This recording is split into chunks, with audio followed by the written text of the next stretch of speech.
বদরের প্রান্তরে এক অটল বিশ্বাস।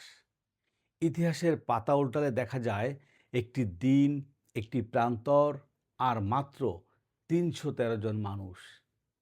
অস্ত্র ছিল কম, রসদ ছিল অপ্রতুল, কিন্তু যেটা ছিল অটল বিশ্বাস। সামনে দাঁড়িয়ে হাজার হাজার সজ্জিত কুরাইশ সেনা, লোহার বর্ম, ধারালো তরবারি, অহংকারে ভরা চোখ। আর ওপাশে মরুভূমির বালিতে দাঁড়িয়ে থাকা কিছু মানুষ, যাদের সম্বল শুধু আল্লাহ আমাদের সাথে আছেন এই বিশ্বাস।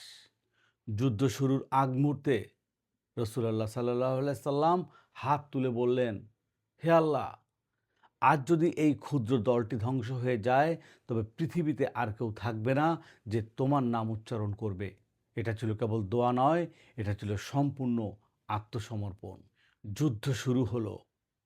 তলোয়ারের ঝনঝনানি, ধুলোর ঝড় আর বুকের ভেতর এক অদ্ভুত সাহস। যারা দাঁড়িয়েছিল বদরে, তারা জানতো আজ পেছনে ফেরার রাস্তা নেই। কোরআন বলে, আমি তোমাদের সাহায্য করেছি হাজার ফেরেস্তার মাধ্যমে। হ্যাঁ, যেদিন আকাশ থেকে নেমে এসেছিল সাহায্য, সেদিন সংখ্যা হেরে গিয়েছিল বিশ্বাসের কাছে। বদরের শিক্ষা আজও জীবিত।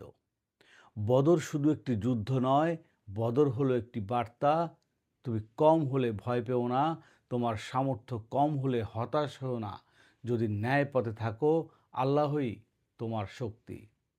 আজও যখন তুমি একা পড়ো, আজও যখন চারপাশে শত্রু বেশি মনে হয়, মনে রেখো ৩১৩ জন বদরি সাহাবী আমাদের শিখিয়ে গেছেন, বিশ্বাস থাকলে অসম্ভব বলে কিছু নেই।